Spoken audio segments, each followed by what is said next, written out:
আখবিরনি মা ইয়াবকা, বলো এবার কে বাকি আছে। মালাকুল মউত থরথর করে কাঁপবে আর বলবে আল্লাহ কেউ বাকি নাই, তুমি আছো আর আমি আছি, আর কেউ নাই। আল্লাহ বলে মালাকুল মউত মউত মউত তুমিও মরে যাও। আল্লাহ যখন বলে মালাকুল মউত তুমি মরে যাও, মালাকুল মউতের খিঁচুনি উঠে যাবে, ভয় কাঁপতে থাকবে, আল্লাহ আমি কেন মরবো, আমি না সবার রূহ কবজ করেছি, আমি কেন মরবো। আল্লাহ বলবে মুত ফাইন্নাকা খালকুম মিন খালকিল্লাহি তাআলা আযজা ওয়া জাল্লা, মরে যা। আমার সৃষ্টি জীব যারা সবাইকে কুল্লু নাফসিন যায়িকাতুল মাউত, মৃত্যুর স্বাদ গ্রহণ করতেই হবে, মুত মরে যা। একটা ধমক দিবে আল্লাহ, মালাকুল মউত মরে যাবে। পুরো পৃথিবী ফাঁকা, মানুষ নাই, জিন নাই, ফেরেশতা নাই, কেউ নাই। আল্লাহ বলবে লিমানিল মুলকুল ইয়াউম, বিশাল হুঙ্কার দিয়ে আল্লাহ বলবে বলো আজকের দিনের রাজত্ব কার। আল্লাহ প্রশ্ন করবে, জবাব দেওয়ার মতো দুনিয়াতে কেউ থাকবে না, কেউ নাই। এবার আল্লাহ নিজেই জবাব দিবেন। আল্লাহ বলবেন লিল্লাহিল ওয়াহিদিল কাহ্হার, আজকের দিনের রাজত্ব মহারাগে রাগান্বিত একমাত্র আল্লাহ তাআলা, ঠিক কিনা বলে? কেউ থাকবে না, আল্লাহ একাই রাজ করবেন। এবার আল্লাহ ইসরাফিলকে আবার জীবিত করবেন। ইসরাফিল উঠে যাও, উঠবে। আল্লাহ বলবেন ইসরাফিল সিংহাটা হাতে নাও, হাতে নেবে।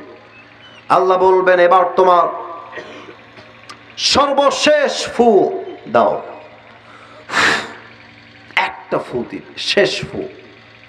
যে মানুষগুলো যেখানে মারা গেছিল, জয়পুরহাটে যার কবর, বগুড়ায় যার কবর, নওগাঁয় যার কবর, চাপাই নবাবগঞ্জ যার কবর, রাজশাহীতে যার কবর, ঢাকায় যার কবর, চট্টগ্রামে যার কবর, যে পানিতে মারা গেছে, যে বিমান দুর্ঘটনায় মারা গেছে, যার লাশ মাটির নিচে পচে মিছে মেছাকার হয়ে গিয়েছে, একটা ফু দেওয়ার সাথে সাথে সব লাশগুলো জীবিত হয়ে হাসরের ময়দানে জমা হয়ে যাবে। সুবহানাল্লাহ। এত আস্তে সুবহানাল্লাহ তো আমি আশা করি নাই, বলেন সবাই সুবহানাল্লাহ। সবাই এক বিশাল মাঠে দাঁড়িয়ে যাবে, এক নাম্বার শেষে। 2 নাম্বার আল্লাহ বলবে হিসাব শুরু হবে এবার। আচ্ছা আমার 2 হাত দেখা যায়? এই তোমরা খুবই অ্যাক্টিভ, তোমরা অ্যাক্টিভ না রে ভাই, আমার 2 হাত দেখা যায়? আচ্ছা একটু 2 হাত খেয়াল করবেন। হিসাবটা কেমনে হবে একটু ব্যাখ্যা দিচ্ছি। আল্লাহ বলবে আচ্ছা আমি আমাকে দিয়েই উদাহরণ দিচ্ছি। আল্লাহ বলবে আসিফ হুজুর আমলনামাটা ওজন দাও, আমার এই ওজন দাও। সবারই এমন ভাবে ওজন দেওয়া হবে। তো আল্লাহ দেখবে যে আমলনামা কোনটা ভারী হয়, ডান আমল বাম আমল, এইটা ডান এইটা বাম, তো 2টা ওজন দেওয়া হবে। আল্লাহ যদি দেখে যে ডান আমলটা বাম আমলের চাইতে জাস্ট আ লিটল বিট, একদম যাররা পরিমাণ হালকা উঠে গিয়েছে, আল্লাহ বলবে যাও আমার বান্দাকে তোমরা জান্নাত দিয়ে দাও। একটু জোরে বলুন সবাই মিলে সুবহানাল্লাহ। এবার দেখা যাক আপনাদের মেধা কত ভালো, মেধা চেক করতে চাই। মেধা, ব্রেইন 1% উঁচু হয়ে গিয়েছে, আল্লাহ বলবেন জান্নাত। এবার বলেন তো জান্নাতে যাওয়ার জন্য মোট আমলনামা 100তে কত লাগবে? 51। বলেন সবাই কত? 51। আপনারা জানলে অবাক হবেন, একটা আমলের জন্য বাপ তার সন্তানকে চিনবে না, মা তার সন্তানকে চিনবে না, বউ তার স্বামীকে চিনবে না, স্বামী তার বউকে চিনবে না, ঠিক কিনা বলে?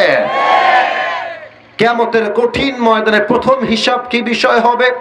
আল্লাহর হাবিব বলেছেন আউয়ালু মা ইউহাসাবু বিহিল আবদু ইয়াউমাল কিয়ামাতি আস-সালাহ।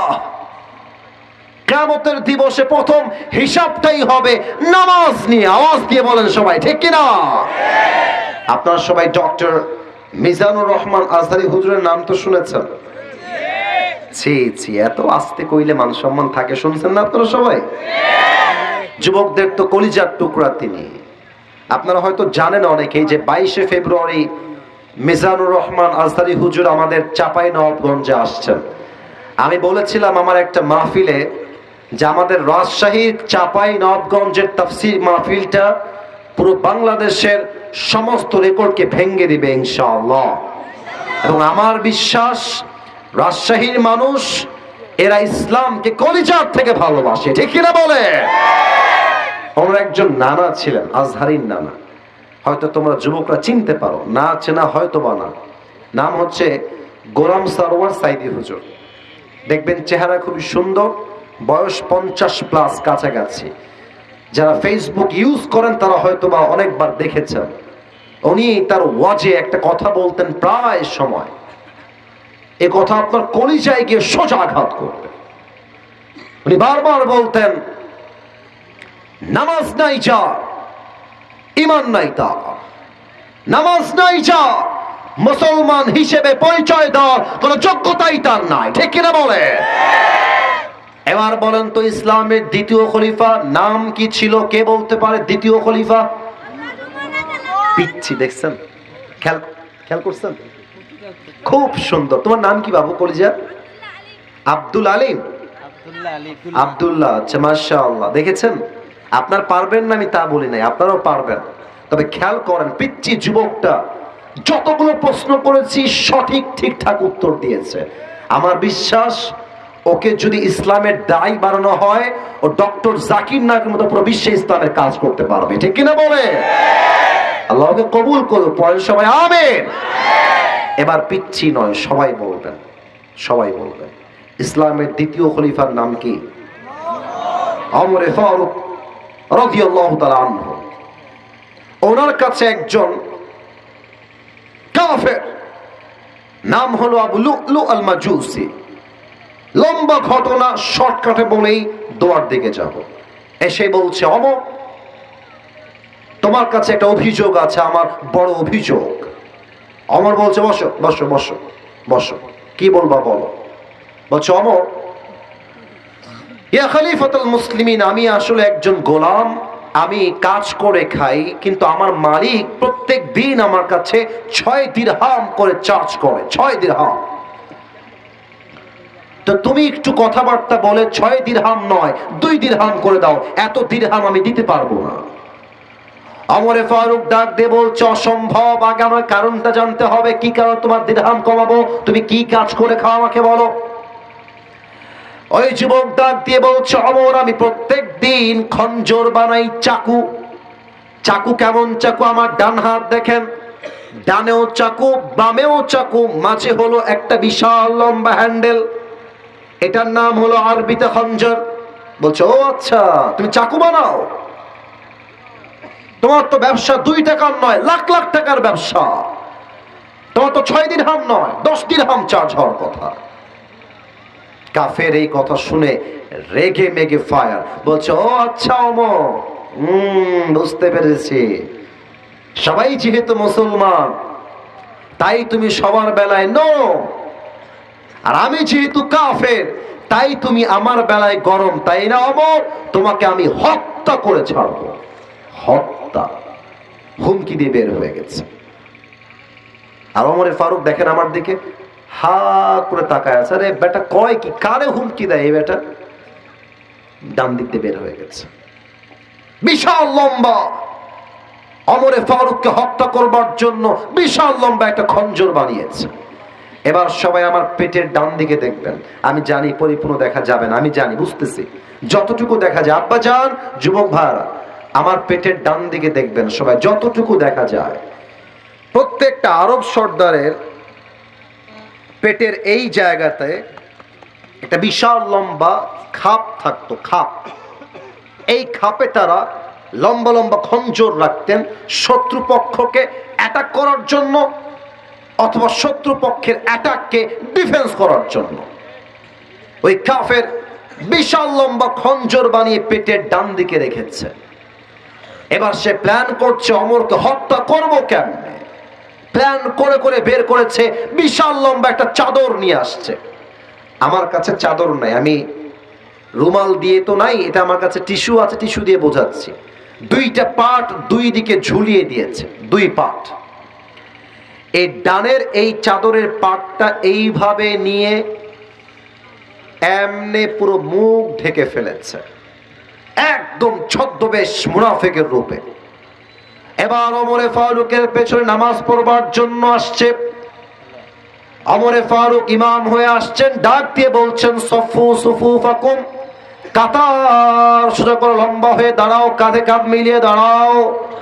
আল্লাহু আকবার, সুবহানাক আল্লাহুম্মা ওয়া বিহামদিকা ওয়া তাবারাকা ইসমুকা ওয়া তাআলা জাদ্দুকা ওয়া লা ইলাহা গায়রুক, আলহামদুলিল্লাহি রাব্বিল আলামিন, আর রহমানির রহিম। নামাজ শুরু হয়ে গিয়েছে।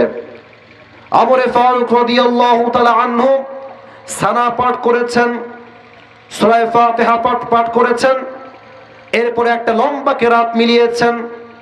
এবার আল্লাহু আকবার বলে রুকুতে গিয়েছেন। আর পেছন থেকে ওই কাফের এক লাফ দিয়ে ওমরের সামনে চলে আসে, এক লাফ দিয়ে। আর দাঁড়িয়ে আছে চুপচাপ অন্ধকারে, ওমর কিন্তু দেখতে পাচ্ছে না।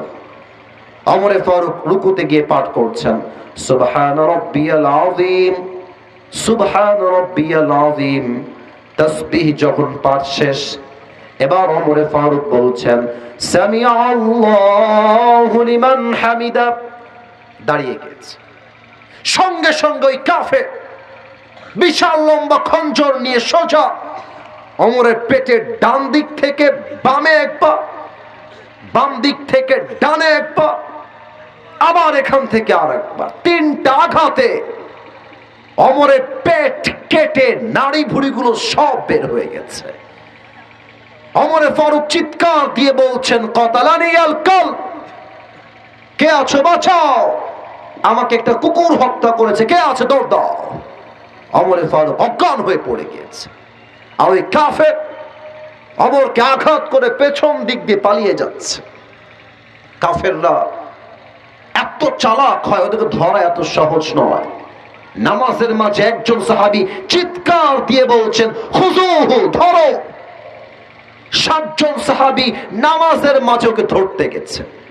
আর ওই কাফের তার হাতের ছুরি দিয়ে যাকে সামনে পেয়েছে, কারো নাক বরাবর, কারো গলা বরাবর, কারো পেট বরাবর, কারো বুক বরাবর, যাকে যেমনে পেয়েছে তেমনি ছুরি দিয়ে কোপ দিয়েছে। হাদিসে আসছে 7 জন সাহাবী কোপ খেয়ে ওই জায়গাতে শহীদ হয়ে গেছে। আহা, নামাজ যখন শেষ, সাহাবীরা দৌড় দিয়ে আসছে ওমরের কাছে।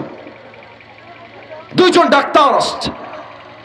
ডাক্তার এসে দেখেন, আমার দিকে দেখেন সবাই, ওমরে ফারুক অজ্ঞান হয়ে এমনি অজ্ঞান হয়ে শুয়ে আছেন। এখানে কথা কে বলে? এই ছেলেরা, আওয়াজ করা যাবে না, একদম আওয়াজ হবে না। ওই বাচ্চা কই যায়? বাচ্চারা বসো, বসো, ওখানে বসো, এখনই দোয়া হবে, বসে যাও, কোথাও যাওয়া যাবে না। দোয়ার সময় দোয়া করে বাসে যাবে, আর টাইম নাই, অল্প সময়। পেছনে এসে কাঁধে হাত দিয়েছে। 2 জন ডাক্তার মিলে কাঁধটা এমনি ধরে তুলেছে, আর পানির একটা পেয়ালা নিয়ে এসে তার মুখে পানি দিয়েছে। ওমরে ফারুকের মুখ দিয়ে পানিটা ঢুকে, বুক দিয়ে পানিটা নেমে, পুরো পেট কেটে সবগুলো পানি গল গল করে বাহিরে বের হয়ে গেছে। সাহাবা একরাম বলছে, পানি দিয়ে কাজ হবে না, দুধ নিয়ে আসো, দুধ গাঢ় খাবার, সহজে বের হবে না। দুধ নিয়ে আসছে, গলায় দিয়েছে, গলা দিয়ে নেমে, বুক দিয়ে নেমে, পুরো পেট কেটে সবগুলো দুধ বাহিরে গল গল করে বের হয়ে গিয়েছে। এই দৃশ্য দেখে সাহাবা একরাম বুঝে গেছেন ওমরে ফারুক হয়তো জীবনে আর কখনো উঠবেন না, শেষ। হঠাৎ করে এক সাহাবী দেখছেন ওমরে ফারুক তার চোখটা একদম ছোট্ট করে একটু খুলেছেন, একটু। দূর থেকে ওই সাহাবী দৌড় দিয়ে আসছে, ডাক দিয়ে বলছে, মা লাকা ইয়া ওমর, মা লাকা ইয়া ওমর, মা লাকা ইয়া ওমর। হে ওমর, আপনার কি হয়েছে, কি লাগবে, আপনি আমাকে বলেন। ওমরে ফারুক জবান দিয়ে একটা কথাও বলছেন না। একবার কানের দিকে ইঙ্গিত করছেন আর একবার জবানের দিকে ইঙ্গিত করছেন আর বোঝাচ্ছেন, তোমার কানটা আমার ঠোঁটের কাছে নিয়ে আসো, তোমাকে একটা লাস্ট কথা কানে কানে বলতে চাই।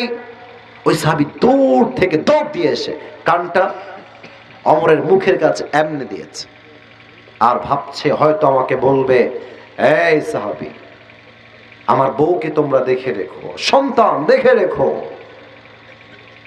রাজ্যের সমস্ত সম্পদ তোমরা দেখে রেখো আমার মৃত্যুর পরে, এই চিন্তা করে কানটা বাড়িয়েছে।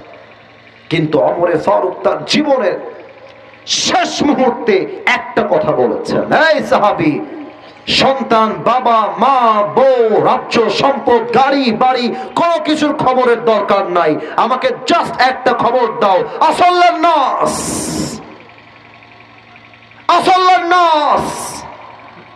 আমি ওমর অজ্ঞান হওয়ার পূর্বে একটা নামাজের ইমাম ছিলাম, আমি ইমাম থাকা অবস্থায় যখন অজ্ঞান হয়ে গেলাম, আমার অজ্ঞান হওয়ার পরে সাহাবা একরাম সেই নামাজটা জামাতে আদায় করেছে কিনা সেই খবরটা আগে আমাকে দান করো। সুবহানাল্লাহ পড়বেন না আপনারা? আল্লাহু আকবার, আল্লাহু আকবার। আরে ভাই, নামাজ কাকে বলে? একজন সাহাবীর পেট কেটে গেছে, নাড়ি ভুঁড়ি বের হয়ে গেছে, শেষ মুহূর্তে তার জীবনের, এমন সাহাবী যাকে আল্লাহর হাবিব দুনিয়াতেই জান্নাতে টিকিট দান করেছেন, সব ভুলে গেছেন, নামাজকে ভোলেন না। এর মানে হলো এটাই, যেই যুবক যুবক হয়ে নামাজ পড়ে না, যেই মুরব্বী মুরব্বী হয়ে নামাজ পড়ে না, যেই মা মা হয়ে নামাজ পড়ে না, যেই বোন মেয়ে হয়ে নামাজ পড়ে না, সে নামে মুসলমান হতে পারে, সে কাজে কখনো মুসলমান হতে পারে না। ঠিক কিনা বলে? কিয়ামতের দিবস প্রথম হিসাব হবে নামাজ নিয়ে। সর্বশেষ কথা বলছি, একদম চুপচাপ পাথরের মতো থাকবেন, শেষ কথা বলে দোয়া হবে। হিসাব যখন শেষ, আল্লাহ বলবে একদল ডান দিকে যাও, আর এক দল বাম দিকে যাও। ডান দল হবে দ্য পিপল অফ প্যারাডাইস, জান্নাতি। কোরআন কি বলছে? ফারিকুম ফিল জান্নাহ ওয়া ফারিকুম ফিস সাঈর। একদল যাবে জান্নাতে, আর এক দল যাবে জাহান্নামে। জাহান্নামে মেয়েরা কেন যাবে? এক নাম্বার কারণ, বেশিরভাগ মেয়েরা স্বামীর ঘরে থেকে পরকিয়া করে বেড়ায়। ঠিক কিনা বলে? দুই নাম্বার কারণ, বেশিরভাগ মেয়েরা জাহান্নামে যাবে, মেয়েরা আজকাল পোশাক পরে, পোশাক পরেও তারা উলঙ্গ থাকে, আর বোরকা পরে এমন বোরকা এত টাইট ফিটিং, দেহের প্রত্যেকটা অঙ্গ প্রত্যঙ্গের ভাঁজ বোঝা যায়। ঠিক কিনা বলে? আর সবচেয়ে বেশি মানুষ জাহান্নামে যাবে। ইয়াতাসাআলুনা আনিল মুজরিমিনা মা সালাকাকুম ফি সাকার ক্বালু লাম নাকু মিনাল মুসাল্লিন। এই জাহান্নামীরা, এই জাহান্নামীরা, তোমরা জাহান্নামে আসলে কেন? তারা বলবে ক্বালু লাম নাকু মিনাল মুসাল্লিন, আমাদের সব ঠিকঠাক ছিল, নামাজ আমরা পড়তাম না। এবং জান্নাতে মানুষ সবচেয়ে বেশি কোন কারণে যাবে? কোরআন বলছে ইন্নামা ইউওয়াফাস সাবিরুনা আজরাহুম বিগাইরি হিসাব, যারা ধৈর্যশীল হবে। আবারও বলছি, শেষ ভালো যার, সব ভালো তার। যারা ধৈর্যশীল হবে, আল্লাহ তাদের সবাইকে বিনা হিসাবে জান্নাত দান করবে। সুবহানাল্লাহ পড়বেন না আপনারা? সবাই দুই হাত তোলেন, সবাই দুই হাত তোলেন, সবাই দুই হাত। মাশাআল্লাহ। সবার কাছে মাফ চাচ্ছি, 12টার সময় শেষ করার কথা ছিল, এখন প্রায় 12:30টাও বেজে গিয়েছে। আর প্রিয় ভাইরা, এটা একটা কথা কি জানেন, আপনারা যে